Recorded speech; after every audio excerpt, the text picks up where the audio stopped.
There they are, the Green Bay Packers, the eventual 2021 Super Bowl champs. Here we go. No more heartbreak. Hey, yo, what the what?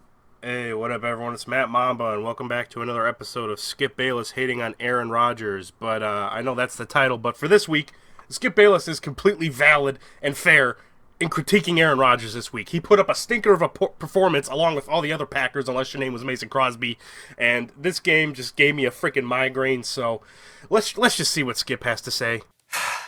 It was arguably the worst game of Aaron Rodgers' career. It was the worst beating he's ever taken in his career. 38-3. Ooh. I 100% agree with Skip Bayless. You could totally make the argument that this is one of, if not the worst Aaron Rodgers game of his entire career. His timing was off for most of the game. He never got anything really going, and the only time he did have something going was on a drive that ended in a red zone interception that was just awful that we'll get into later. But usually when Aaron Rodgers has a stinker of a performance, he'll usually have 1 to 2 really good drives, or he'll put up some nice garbage time points to kind of soften the blow of the performance. But there was just nothing going right this entire game. So, yeah, you could easily make the argument that this is Aaron Rodgers' worst performance of his entire career. He was 0 of 7 on third down. That's incomprehensible to me. 0 of 7 on third down? Yeah, that'll get you beat. I mean, it was bad. It was shockingly bad, especially when you consider the fact that the Packers were so good on converting on third downs last year. I looked it up, and they were literally number 1 in the NFL last year when it came down to third down conversion percentage. They converted 50.97% of their third downs last year. The last team to do better than that in the 2010s, the only team to do better than that in the 2010s, is the 2011 New Orleans Saints, who converted on 55.79% of their third downs. But we couldn't do nothing frickin' Sunday. He had the single worst QBR of the entire week 1. This is the reigning MVP. A scale of 0 to 100 had a QBR of 13.5. Now, the only thing I'll really say against Skip Bayless here is back in the beginning of last season when Aaron Rodgers was just on an absolute hot streak, of course, before the Buccaneers game last season, Aaron Rodgers was far and away the best quarterback in the league and leading the league in QBR, but Skip Bayless was very quiet and rarely ever brought up QBR when talking about Aaron Rodgers last year when he was number 1. And of course, on the first week when he puts up a stinker, he has to bring up QBR and say he had the worst in the entire NFL so far. So, I mean, I'm not going to give him too much backlash for it because it was an awful performance. And I think whether you bring up his quarterback rating or his QBR or any of the stats that just showed how awful Aaron Rodgers' performance is, I think, yeah, you'd be kind of dumb not to show that, especially if you're Skip Bayless and you've made a career out of hating on people like Aaron Rodgers. And it was clear from the first snap of the game, he was not there. I don't know. He looked checked out to me.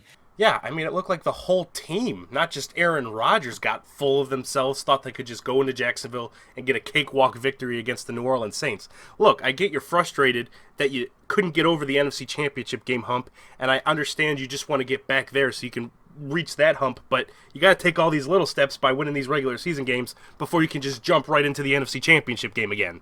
And then yesterday, he looked semi-retired, like he wasn't as... Last year, he was at least driven to say, okay, watch this. Right. And he didn't just win the MVP, he just ran away with the MVP. He did. Well, how do you go from running away with the MVP to that?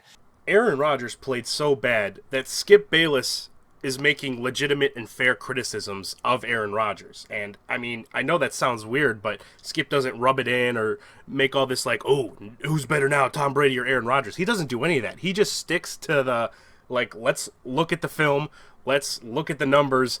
Aaron Rodgers played bad. He doesn't try to do these little nitpick things. He doesn't have to. Aaron Rodgers gave him everything he needs to tear him down for his terrible performance this week. He even gives him props when talking about him, like, oh my God, this dude had a monster year last year, and then you do this? So in the red zone, Aaron goes 0 for 2, and in the red zone, Jameis goes 4 for 4. Well, that'll do it, right? Oh, yeah. How many of you would have believed that coming into this game, you got Jameis Winston versus Aaron Rodgers?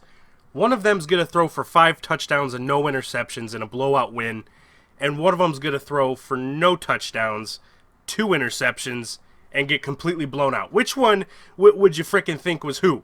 I would have thought, hey, I'm set for fantasy football this week because I took Aaron Rodgers as my starting quarterback in every single one of my leagues, so I got nothing to worry about.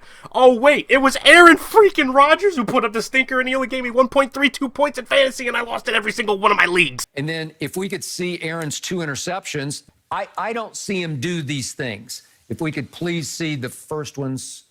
This is the ugly one. This is like, what are you doing? Yeah, I don't know what he's doing. Just panicky. Yeah, he did. He looked like he was a first-year quarterback. Just eat this one, Aaron. Yeah. Just eat this one. Because that was just awful. Yeah. That first interception is not only one of the worst Aaron Rodgers throws I've ever seen in my life as a Packers fan, but that was easily the biggest game-changing play of the entire game. I mean, we were in the red zone putting together a solid drive. If we score, let's just say we score there, we put up 7 points. Now it's only a 7-point game. We would later see that the Packers defense would finally get one of those rare stops. So that would have meant the Packers could have gotten the ball back near the end of the third quarter with a chance to tie the game.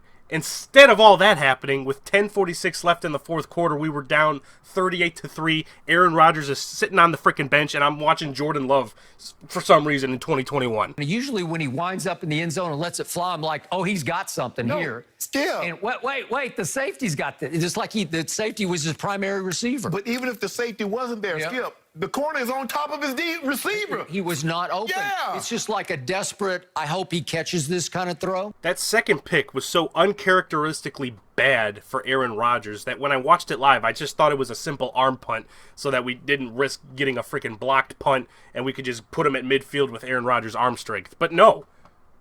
Aaron Rodgers was just saying, if he catches it, great play by me, and if he intercepts it, oh well, it's a freaking blowout. Let me go back to the bench. Like, what the frick is happening? You know, this is the third time that he's lost week 1. The 3 other time he won the division. Really? Yeah.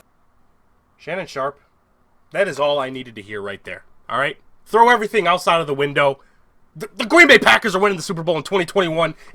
Book it! In the end, I'm confident Aaron Rodgers and the Green Bay Packers offense will bounce back. They'll get their timing back, and we'll be just fine moving forward for this season. I am a little worried about the new defensive coordinator and how our defense is going to hold up this season. I had some really high hopes for this defense, but after that performance, I'm a little worried. But next week, we got the Lions on Monday Night Football. They got a solid offensive line. That'll be a great test for our Packers defensive front. See if we can apply some pressure to Jared Goff. And holy frick, if we lose to Jared Goff as the Lions quarterback on prime time on Monday Night Football, holy frick, I will bash my head through this freaking wall. But that won't happen.